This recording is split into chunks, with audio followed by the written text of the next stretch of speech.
Siguiendo con el análisis del mapa étnico del mundo, vamos a ir a una de las zonas más pobladas, que es el subcontinente indio. Dentro de él se halla una gran variedad de grupos humanos.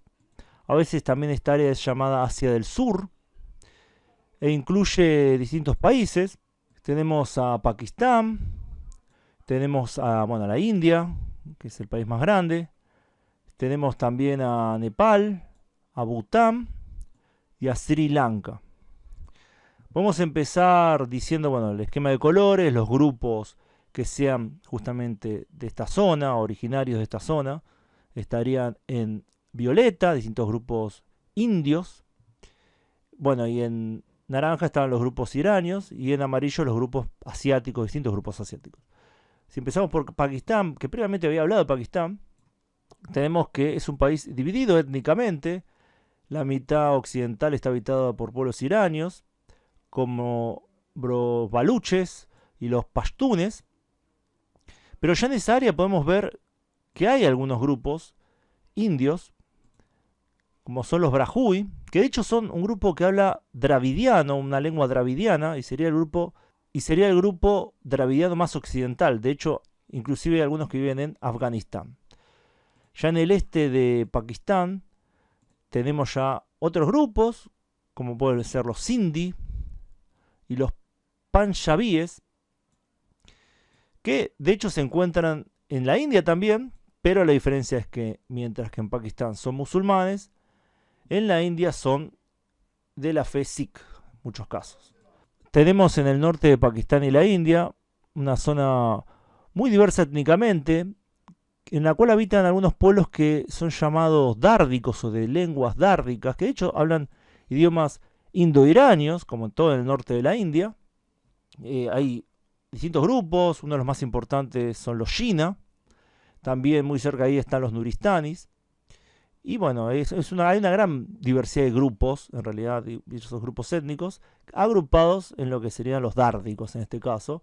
Y acá podemos ver en amarillo ya la influencia de pueblos tibetanos, cuya presencia se va a ir repitiendo en todo el norte de Nepal y Bután.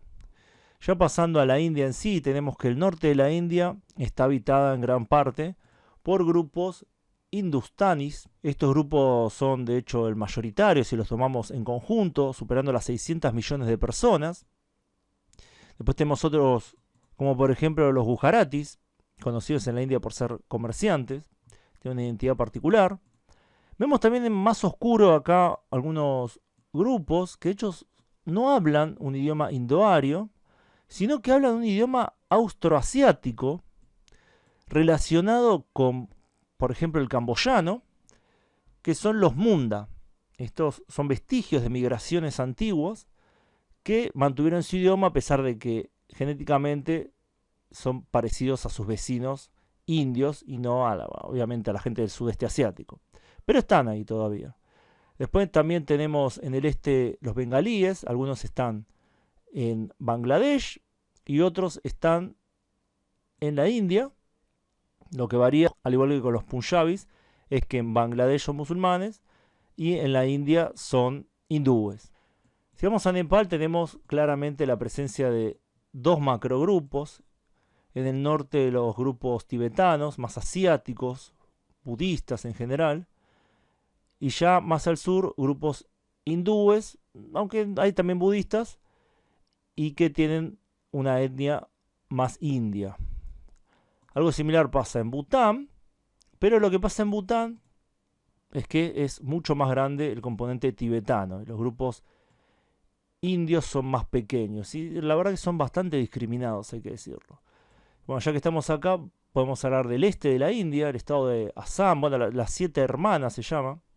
Son 7 estados indios en el cual hay una gran influencia tibetana, austroasiática, thai, hay otros grupos asiáticos cuya presencia se remonta a miles y miles de años atrás y que conviven con grupos indios en toda esta zona. Hay una gran cantidad de cristianos en esta zona también a diferencia de otras partes de la India.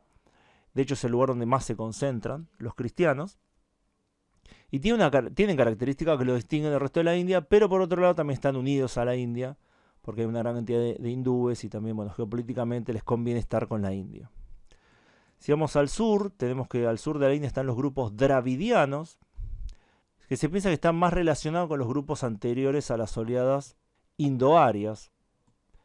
Hay distintos grupos dravidianos, están los Kannada, los Telugu o Telugu, y el grupo más importante o el más conocido, que son los tamiles, que se encuentran en el sur de la India y también en el norte de Sri Lanka. Ahora vamos a pasar a Sri Lanka. Y también lo que hay que decir del sur de la India es que están los grupos Adivasi, que serían los indígenas de la India, descendiente de la gente que estaba previo a las invasiones indoarias e inclusive previo a los dravidianos. Justamente los dravidianos se cree muchas veces que son un grupo o que evolucionó de los nativos indígenas o que son una mezcla más antigua con los indoeuropeos, o no se sabe muy bien exactamente. Pero los Adivasi son, o serían los grupos descendientes de estos primeros humanos que habitaron la India, el subcontinente indio. Ya si pasamos a Sri Lanka, el panorama se parece un poco al de la India, hay distintos grupos. El grupo mayoritario son los singaleses, grupo indio budista mayoritario, es el único grupo indio que es mayoritariamente budista. Después tenemos tamiles en el norte, bueno, habían tenido un grupo separatista, los tigres de Tamil, que perdieron. Y en rojo tenemos a los moros de Sri Lanka, que se pensaba que eran descendientes de hombres árabes musulmanes que se habían casado con las mujeres de la isla. Hoy en día se sabe que no están así, que de hecho son tanto descendientes de árabes, en una parte pequeña, pero la mayoría de su genética viene de otros grupos indios, pero que se habían convertido al Islam previamente.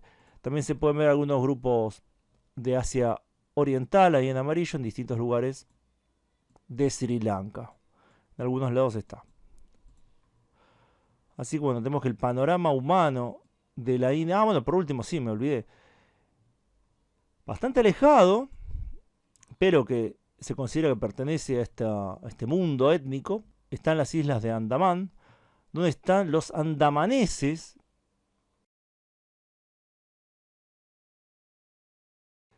Así que bueno, espero que les haya parecido interesante el video. Como ven, hay distintas influencias, distintas migraciones. Por un lado, ya más al oeste podemos ver la influencia iránica, que de hecho se piensa que está muy relacionada a esos grupos indoarios que entraron a la India, que cambiaron todo el panorama del subcontinente, pero cuya influencia está más al norte. En el sur todavía están estos grupos indígenas anteriores a la invasión indoaria. Y están los dravidianos, que se piensa que tienen más de este aporte. También tenemos que en el este ya se ve un gran porcentaje de gente de Asia Oriental, grupos tibetanos, grupos thai, grupos austroasiáticos. De hecho, el aspecto de la gente del lugar en muchos casos es muy asiático. Esto se repite en países como Nepal y Bután en distintas proporciones. Y por su parte Sri Lanka, que está más al sur, tiene también una particularidad, que es que son budistas en su mayoría, muy influenciada por la India, obviamente, pertenece al mismo gran grupo cultural. Los tamiles en el norte, los singaleses en el sur, son budistas los singaleses y los tamiles son hindúes. Así que bueno, como introducción a lo que sería este lugar tan diverso y tan poblado, me parece que el video está bien.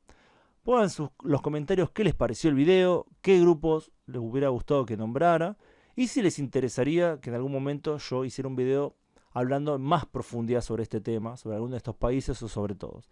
Así que bueno, los leo en los comentarios. Gracias a todos por su tiempo y gracias especiales a quienes colaboran con el canal en Patreon, donde pueden acceder a contenido exclusivo, además de aparecer en los agradecimientos de los videos de este canal y mis otros canales, Megavisión Mundial, Hipernada, y también que financian el blog Hiperfuente. Se los recomiendo. Nos vemos pronto, saludos.